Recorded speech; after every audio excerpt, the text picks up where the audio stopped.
And good afternoon, everyone. Welcome back to Tech20 Tuesday. As it is another Tuesday. It's a short week this week, though, so enjoy it. Hope you all had a great day back at school. Today we're going to once again return to Smart. It's Smart Month here on Tech20 Tuesday, and I guess we're all a little smarter because of it. But Tech20 Tuesday this month we're going to focus on all the great smart tools that that come with smart technologies into your classroom. And today we're going to look at what I think is probably the real hidden gem of the whole bunch, and that is the lesson activity toolkit. I'm just taken by how much flexibility, how much great tools it has right from K to 12 for you to use in your classroom. And back once again today, my good friends Joey and Rick from School District 16 up in the Miramichi, my old hometown, my old stomping grounds, if you will, although I don't remember either one of you guys in any of my wanders around the river as a teenager. You're much older than me, must have been, eh? Older. Just you're on the other side of the river, Jeff. For me, anyway. And never the two shall meet. Thank goodness that river has broken down barriers lately. Yeah. Joining us together rather than keeping us apart these days. That's right. Well, thanks again for joining us this week, and we got a great crowd this week joining us, and to look at lesson activity toolkit, and we might as well jump right into it. I'm just going to stop sharing, and you guys can jump in and grab the desktop before Facey does. Yes, another former Miramichier. You see us now, Jeff? Yep, we're all good, and so take her away on the lesson activity toolkit. Sounds good, Jeff. I guess we'll get started right away then here. And this is Joey, by the way. And I think Jeff was correct when he said that the lesson activity toolkit is one of Smart's hidden gems, because really and truly, there's so many powerful things that you can do. And one of the neat things about it is you don't require a big, extensive technology background. Smart has made it kind of a really simple to use process for educators. So even if you're somebody who's not comfortable with the technology, the folks at Smart kind of handled the tech end of things. And as long as you can add the content in, everything should be good to go. And we'll try to keep this as basic as possible today and just basically show you how easy it is to use some of what's there in the lesson activity toolkit. So just to start with, we'll just go over, you can see on the screen, we have the agenda up for today, and we kind of have 5 points that we'll elaborate on. The first one being the interactivity, the power of the smartboard, because it's the whole kinesthetic angle that adds to the use of the smartboard. We're going to look at some of the pre-designed flash-based templates. Okay, so some of what's there that, again, Smart has done the back-end stuff, and it'll just show you how easy it is for you to fill in the blanks, basically. There are 6 sections provided in the lesson activity toolkit. You can see them there, again, ranging right from activities to individual tools. And several other flash activities that are there, and basically what they do is they have them color-coded by different themes and so on. So whether it's blue or brown or orange, there's just different colors of the various flash activities that are there. If we do get a chance in the end, we'd like to demo a little bit of what's coming down the pipeline from Smart, something called Activity Builder in their Notebook 11 software, which is still kind of in the testing version. And if we get a chance, we'll show it this week. And if not, I believe we're back again next week, so we'll probably drop it in there. Just mentioned a little bit ago about the power of the smartboard. I do think the true power of the smartboard comes in its interactivity. It's the whole point of the kinesthetic angle for students, having teachers get their students engaged, up actually interacting with the content and maneuvering things around on the board and collaborating together. You know, we can have classrooms where we just beam from a projector hooked to a laptop and so on. Because I know I've heard different times over the past few years, you know, why do you need a smartboard? We can just plug it into a laptop, beam it on the wall, and so on. But it's the whole interactive component that Smart adds is where I think the power lies, and the true power of being right in the Smart Lesson Activity Toolkit. Okay, this is Rick, and again, I'm glad to be back also joining Joey this week. Jeff is right. I really do find that the Lesson Activity Toolkit is a hidden gem, and it's really worth exploring. Joey and I will only touch the tip of the iceberg today. So after this session is over, between now and next week, I really would encourage everyone to go in and explore as much as possible the templates that are available to you as teachers. because there's a wide variety. They're very easy to customize. You can customize them and personalize them and individualize them according to your grade, according to your subject. They actually can even be used as a tool for differentiation within your classroom, allowing students to actually meet the needs of different students at the level they're at. And we'll actually show you some of the little tricks you can do, you can use to make that happen. So you have here just a sample of some of the templates that are available, some of the different activities. We'll actually go in to show you how to build a couple very shortly. Here's an example of an anagram, for example, and you can see that on the left is the actual forward-facing template that would be seen by the students. They would actually get up and develop and figure out what the word was. The right-hand side shows you how the teacher has customized this according to what appears to be a class on photosynthesis in a science class. And again, we'll actually build an anagram for you from the ground up to show you how this is done. Okay, so I think we'll do right now is jump right into the lesson activity toolkit. And instead of just look at that screen capture, we'll go right over to the left-hand side. And the lesson activity toolkit can be considered somewhat of an extension as to the gallery that we covered last week. So if you go over to the left-hand side, the second tab down, just click on the little framed photo, I guess. And we can see Gallery Essentials is listed as the second folder down, but we're going right underneath that to Lesson Activity Toolkit 2.0.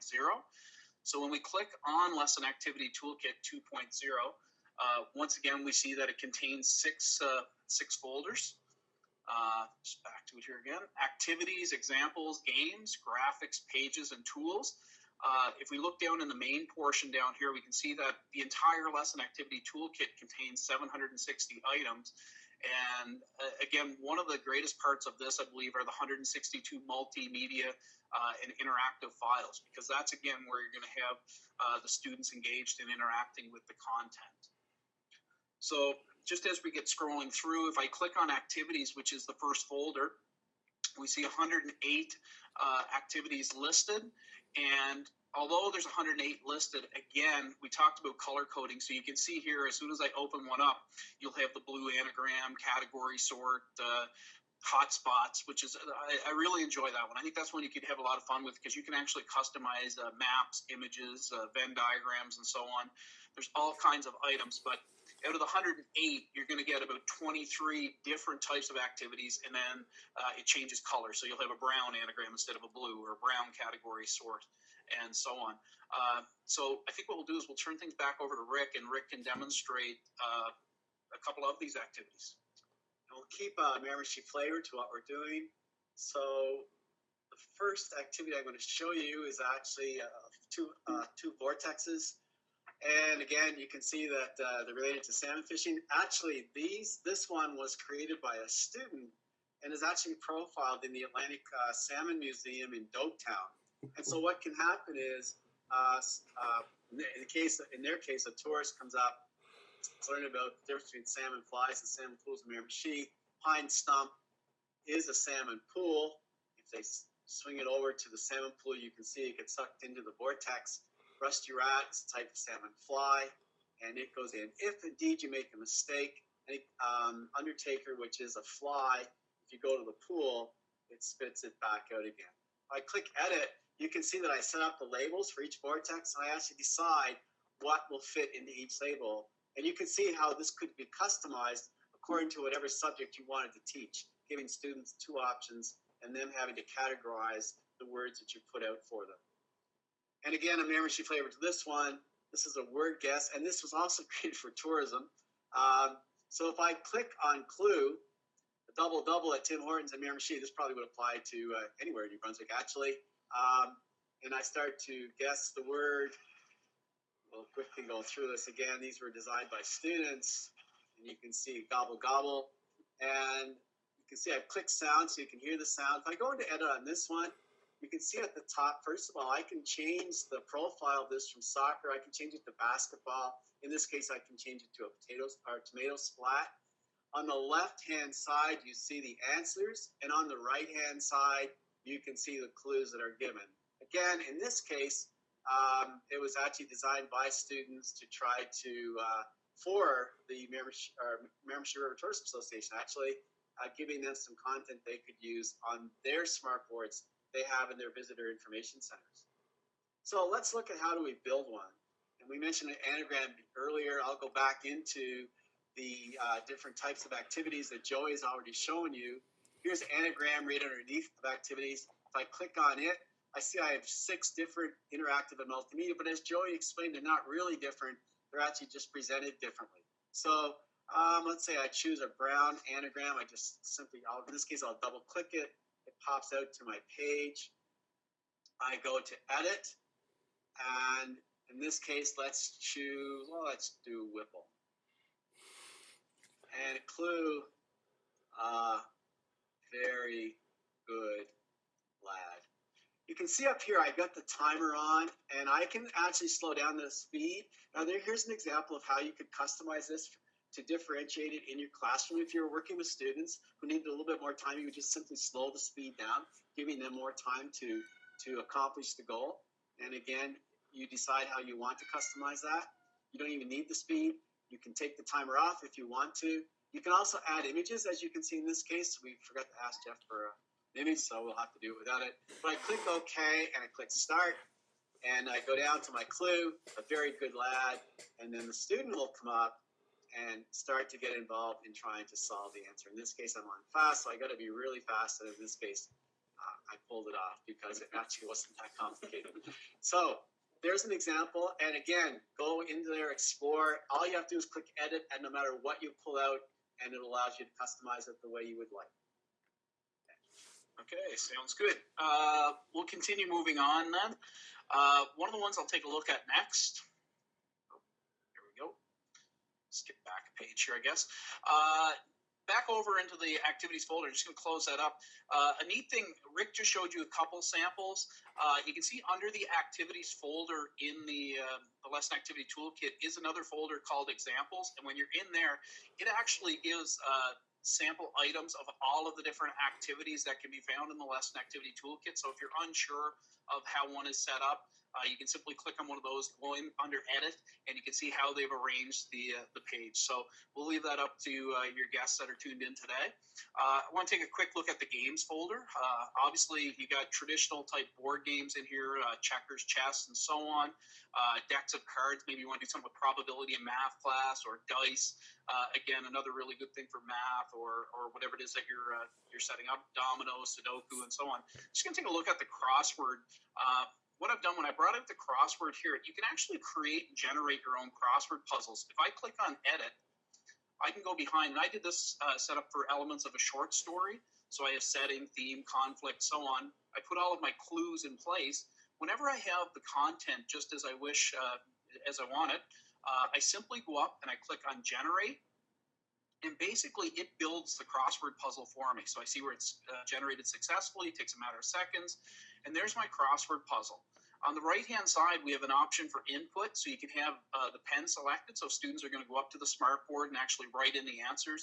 Or you can leave it for typing. So you can set this up in the case of student netbooks or things of such. What's really neat here, if you want to click on each one. So if I click on number 7 down, you can see where it highlights. The little clue comes out on a tab over on the side. I just drag the clue out. The arrangements of incidents or events in a short story. I can then come back here and click. I'm just set for type, so I'm just going to type it in. So P-L-O-T. And then I can remove it and go on to the next one as well. So if we want to solve number 4, then the clue for number 4 comes out and so on. In the end, you can hit solve if there's somebody struggling with it, and you can see how it pre-designed. So you can actually go in, edit, generate, put all of your own words, clues in there for whatever concept you're teaching. Great review activity. Doesn't even matter what level you're at, from kindergarten right up to grade 12.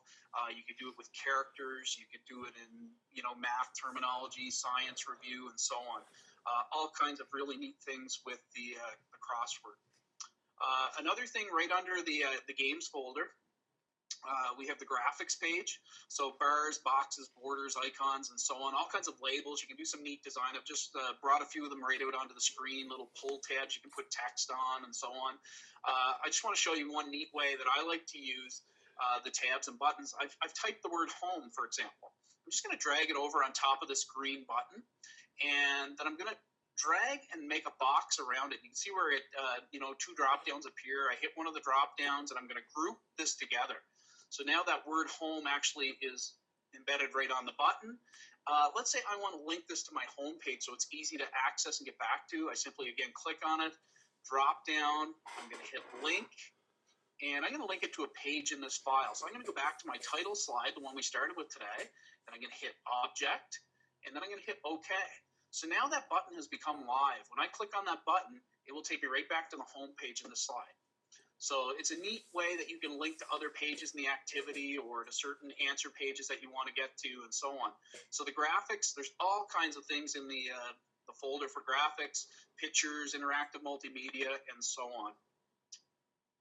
And just to finish off my part today, underneath graphics, you see pages. And again, go and explore this. There's a lot of different pages that will help you add to the template that you are presenting, help design the lesson that you are presenting on your smartboard for your students. For example, if I go to the title pages folder, click on it, I have 12 different options for different types of title pages that I can add to the lesson that I'm presenting to students that day.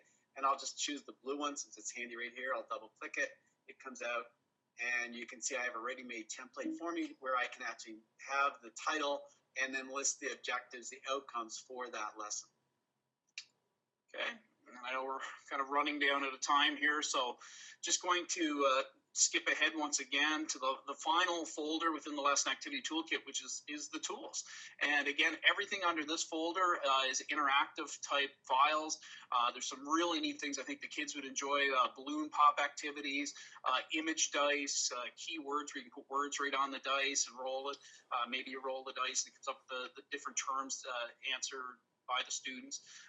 Question flippers where you can put the question on one side, answer on the other. There's random generators. I know Rick and I oftentimes used like random text generators. I think we have a couple of them right here. Yeah, so if we go to, for example, this is just one that's in the example category. Please select and state the capital city of the selected country. So what we do here is we can scroll down to the bottom. These were already pre-entered in. Again, you go under edit, you can set these up. I'm going to hit select. Uh-oh, now I have to try and name the capital city of Vietnam. Rick, anybody? History teachers out there? So what Hanoi. you can do. There you go. Let's hit select again. Maybe we can get Canada this time. Oh, Iceland. That's Reykjavik or Reykjavik or whatever it is. So anyway, you can have a lot of fun with this with your students as you're going. Sometimes Rick and I are trying to pick like a presentation order for students that we're working with.